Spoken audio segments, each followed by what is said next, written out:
오늘은 예수님의 12제자 중에 12번째로 불려지면서 예수를 판 자라는 불명예까지 기록된 가룟 유다에 대해서 공부하려고 합니다.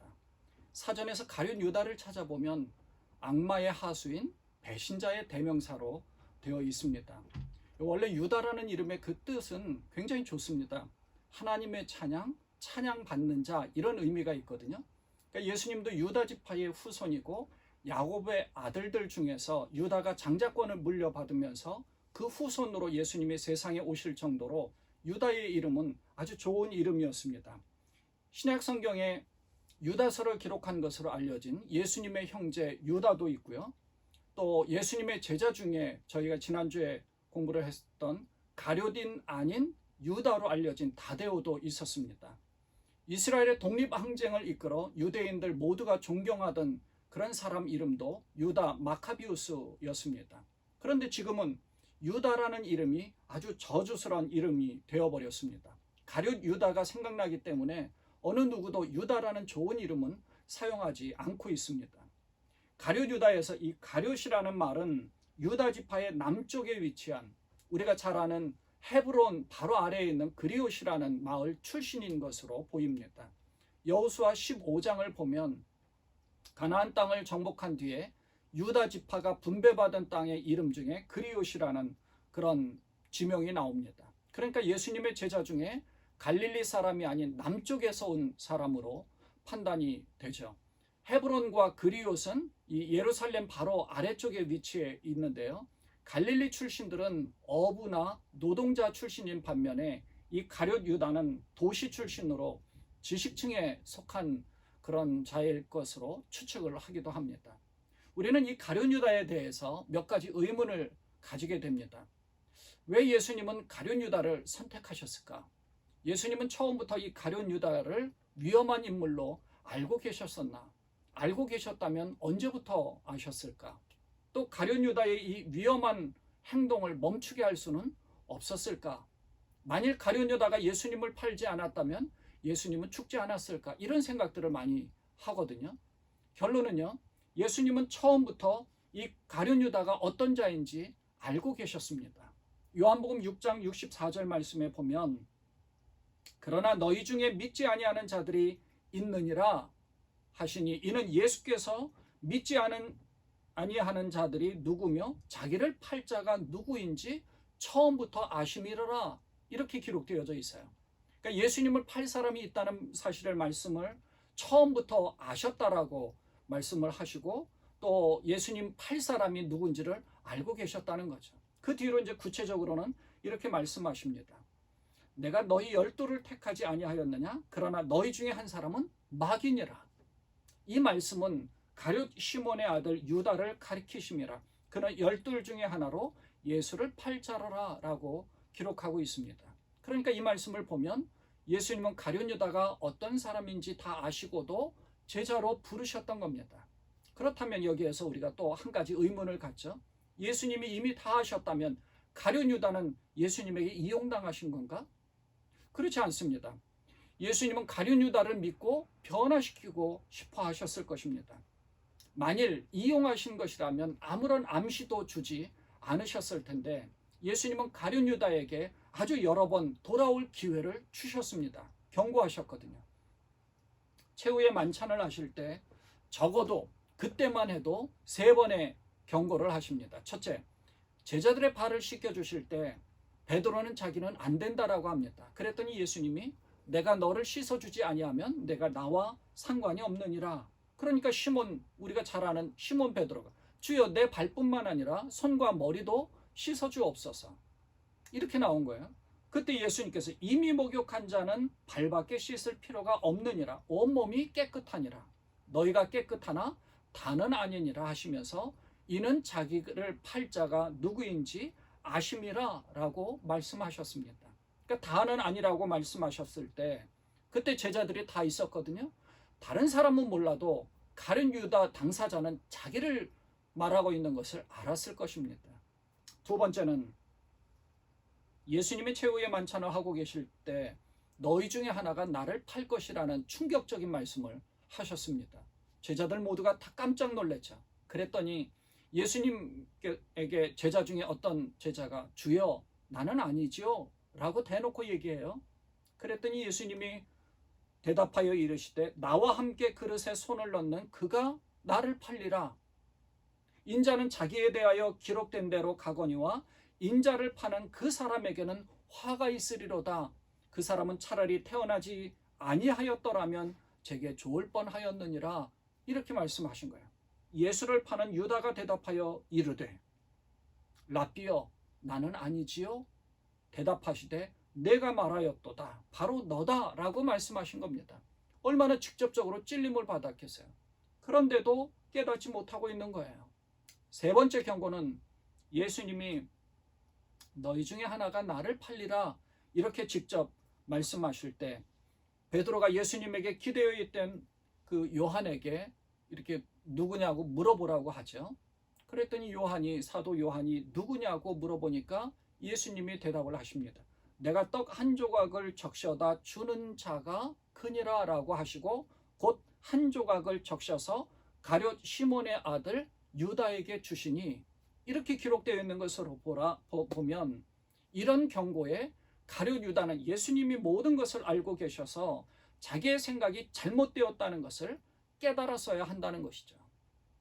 가룟 유다는요, 이 모든 기회를 놓치고 다른 생각을 하며 주님을 따르고 있었다는 겁니다. 이것을 우리가 생각해 봐야 합니다. 우리도 좋은 기회들을 내 생각 때문에 놓치고 말 수가 있다는 사실을 깨달아야 한다는 것이죠. 예수님은 가룟 유다도 12명의 제자에 합류시키면서 함께 표적도 보이셨고요. 기적 같은 일뿐만 아니라 선포되는 말씀들을 다 가룟 유다는 들었습니다. 영광스러운 제자, 사도로서의 면류관을 차지할 수 있었고요. 그 이름을 빛낼 수 있었습니다. 예수님과 함께 다니면서 특권도 다 누렸습니다.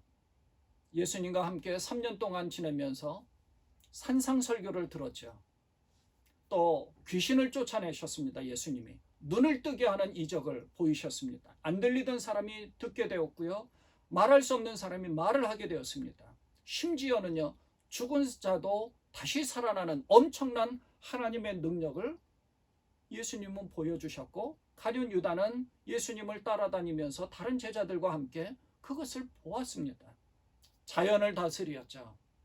바람도 잔잔케 하시고 물 위를 걷기도 하셨습니다. 그런 예수님을 보기도 했었습니다.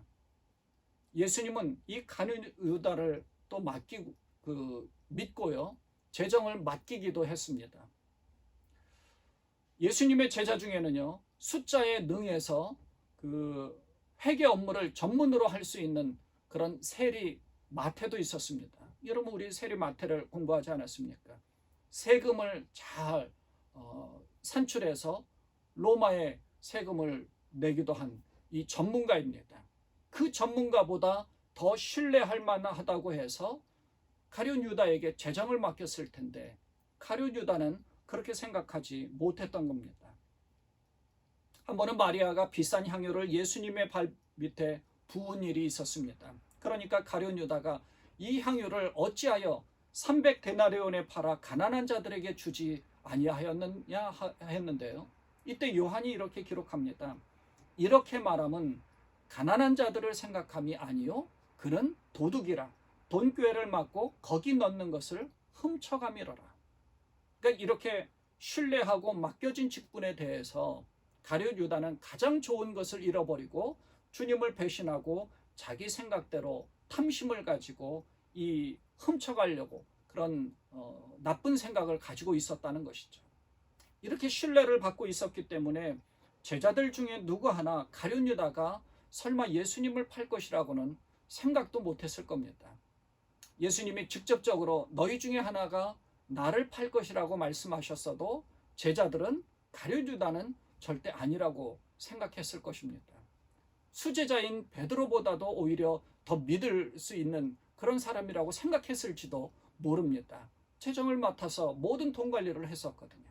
그러니까 몇십 년 후에 이 기록된 복음서를 보면 누가복음을 쓴 누가나 사도 요한은 이 가룟 유다에게 너무나 기가 막혀서 사탄이 들어갔다라고 표현하고 마귀라고 기록할 정도로 당시에 깜짝 놀랐던 것을 기록하고 있습니다. 가룟 유다는 처음부터 아주 작정한 자였는데 사도 요한은 그때 이 사탄이 가룟 유다에게 들어간 것처럼 생각할 정도로 충격을 받은 거죠.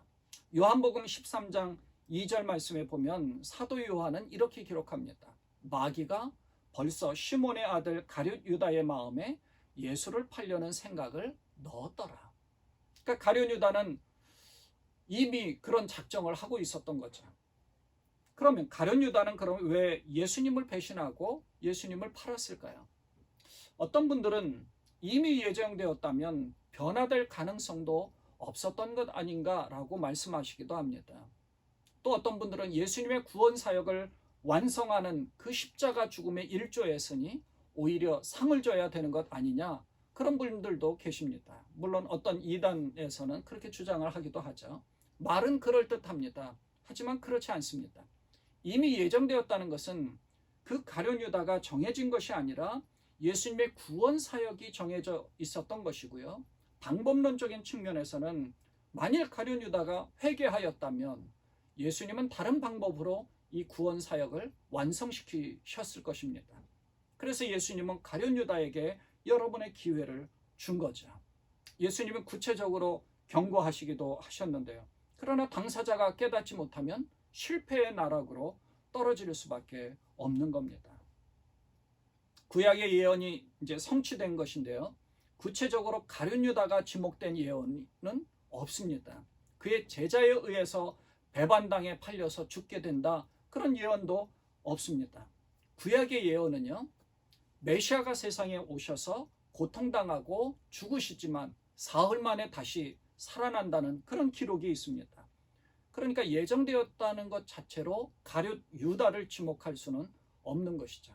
물론 큰 틀에서 전지전능하신 하나님은 이렇게 될 상황들에 대해서는 미래를 예측하시는 분이니까 다 알고 계셨을 것입니다. 어떤 분들은요, 열심당원으로 활동하던 이 가룟 유다가 예수님을 통해 로마로부터 벗어나 독립을 꿈꾸었는데 예수님이 오셔서 하시는 말씀이 죽어야 된다라는 말씀을 하시니까 크게 실망하기도 했고, 또 예수님이 혹시 잡혔을 때 자기는 안 되겠다, 예수님을 통해서 빨리 세상을 바꾸어야 되겠다 생각해서 예수님이 잡혔을 때 하늘의 능력으로 이 모든 상황들을 뒤집으실 수 있지 않을까, 이런 기대를 가지고 음모를 꾸몄다, 그랬을 수도 있다라고 말씀하시는 분도 있습니다. 하지만 이 복음서 기자들은요, 가룟 유다의 탐심이 마귀를 불러들였고 마귀의 꾀임에 넘어가는, 그래서 사탄이 그 마음속에 있었기 때문에 탐심을 가지게 되었고 결국 예수님을 배반하는 마음까지 갖게 된 것으로 기록을 합니다. 마태복음 26장에 보면 이렇게 써 있어요. 그때에 12 중에 하나인 가룟 유다라 하는 자가 대제사장들에게 가서 말하되 내가 예수를 너희에게 넘겨주리니 얼마나 주려느냐. 얼마 주겠느냐 흥정하잖아요. 거래를 하고 있습니다. 그들이 은 30을 달아주거늘 그가 그때부터 예수를 넘겨줄 기회를 찾더라. 또 마가복음도 마찬가지로 그렇게 기록합니다. 12 중에 하나인 가룟 유다가 예수를 넘겨주라고 대제사장들에게 가매 그들이 듣고 기뻐하며 돈을 주기로 약속하니 이 유다가 예수를 넘겨줄까, 어떻게 넘겨줄까 하고 그 기회를 찾더라. 이렇게 되어 있어요. 정리하면 만일 가룟 유다가 탐심이 아닌 이스라엘의 독립을 꿈꾸는 자였다면 대제사장과 이 돈으로 거래하지는 않았을 것입니다. 가룟 유다의 마음에 다른 생각이 있었기 때문에 돌아올 기회를 놓치고 말았다는 거죠. 제일 중요한 것은 이 인간의 탐심, 물질로 인해서 타락하는 경우가 많기 때문에 그렇습니다. 필요합니다. 하지만 거기에 사랑하는 마음을 가지면 안 되는 거죠. 유다는 이 탐심의 마음이 있었기 때문에 어처구니 없는 큰 죄악을 저지르게 된 겁니다. 바울은 우리에게 이런 걸 가르쳐줘요. 디모데전서 6장 10절에서 이렇게 말씀합니다. 돈을 사랑함이 일만 악의 뿌리가 되라니 이것을 탐내는 자들은 미혹을 받아 믿음에서 떠나 많은 근심으로써 자기를 찔렀도다. 그러니까 돈은 필요한 것이지만 돈을 사랑하는 것이 문제라는 거죠. 예수님은 끝까지 자기의 제자를 품으시고자 하셨습니다. 하지만 가룟 유다는요, 주님을 따르는 것보다 탐심이 더 앞서게 되었고 이것을 사탄이 마음에 들어갔기 때문이라고 표현하는 것입니다. 은 30에 결국 가룟 유다는 군병들을 데리고 예수님에게 가서 배신의 입맞춤으로 군병들에게 예수님을 알려줬고 예수님이 잡히게 된 것이었습니다. 예수님이 잡히게 된 이후 이 가룟 유다는요, 마음이 불편해졌을 겁니다. 그도 그럴 것이요. 그래서 다시 은 30을 대제사장에게 돌려주려고 갔습니다. 하지만 대제사장은 이 돈이 부정한 돈이라고 해서 다시 받을 수 없다고 합니다. 그래서 그 돈을 연고지가 없는 시신들 혹은 나그네들이 죽었을 때 그 시신을 매장하는 묘지를 사서 관리하게 합니다. 그리고 그런데 이제 이때 가룟 유다가 자살하는 것으로 생을 마감하죠. 이때도 가룟 유다는요, 베드로처럼 다시 한번 마지막 기회를 가질 수도 있었습니다. 하지만 그렇게 하지 않았어요. 어쩌면 베드로가 더 주님에게 자기는 절대 주님을 저주하면서까지 배신하지 않겠다라고 큰 소리 쳤잖아요. 큰 소리 친 이 베드로도 결국 똑같은 상황이 됐습니다. 그리고 예수님은 멀리 떠나기도 했고요. 그런데 베드로는요, 회개해서 주님에게 돌아왔습니다. 가룟 유다는 돌아오지 못했어요. 우리는 이 가룟 유다를 통해서 아주 중요한 몇 가지 영적인 교훈을 깨닫습니다. 첫째는 탐심으로 인해서 아주 많은 것을 잃어버릴 수 있는, 특별히 우리의 구원을 놓칠 수 있고요, 영적인 부분, 정말 이 모든 것을, 아주 큰 것을 잃어버릴 가능성이 크다는 이런 영적인 교훈을 받습니다. 두 번째는요, 말씀으로 찔림을 받을 때 예수님이 직접적으로 이 가룟 유다에게 몇 번의 기회를 주었잖아요. 그럴 때 즉시 깨달아야 하고 회개해야 한다는 겁니다. 무뎌지면 안 되는 거죠. 생각에 탐심 혹은 다른 생각 혹은 자기 생각이 벽을 치게 되면 하나님의 말씀이 들어오지 않습니다. 그걸 무슨 뜻인가 이해도 하지를 않으려고 하고요. 그것을 가지고 나에게 얘기하는 건가? 이렇게 생각하지도 못합니다. 자기가 벽을 쳐버리거든요. 그래서 말씀으로 찔림을 받을 때 즉각 회개해야 되고 말씀을 깨닫기 위해서 이게 무슨 뜻인가 생각해 봐야 되는 겁니다. 세 번째, 회개와 후회는 분명히 다릅니다. 베드로와 가룟 유다의 차이를 생각해야 합니다. 후회하는 것으로 끝나면 안 됩니다. 주께로 돌아와야 합니다. 그리고 주님에게 엎드려서 잘못된 것에 대한 회개를 하고 유턴해야 되는 것입니다. 중요한 것은 우리의 욕심을 다 내려놓고 주님을 따를 때 주님은 우리에게 반드시 이 놀라운 보상을 해주신다는 것입니다. 가룟 유다를 통해서 우리가 정말 큰 영적 교훈을 얻으시는 그런 여러분 되시기를, 여러분과 제가 되기를 주님의 이름으로 축원을 드립니다. 기도하겠습니다. 하나님 아버지, 가룟 유다를 통하여서 엄청난 영적 교훈을 얻습니다. 영광을 얻을 수도 있었는데, 면류관을 차지할 수도 있었는데, 한순간에 잘못된 판단 혹은 자기의 생각, 탐심으로 인하여서 이 모든 것을 놓쳐버리는 어처구니 없는 큰 죄를 범하게 되었습니다. 주님, 우리의 마음을 항상 열게 하시고 그리스도의 말씀 또 예수님을 따르는데 깨닫는 우리가 되게 하시고 하나님의 영광을 위하여 살아가는 우리가 되게 하여 주옵소서. 예수 그리스도의 이름으로 감사하며 기도드리옵나이다. 아멘.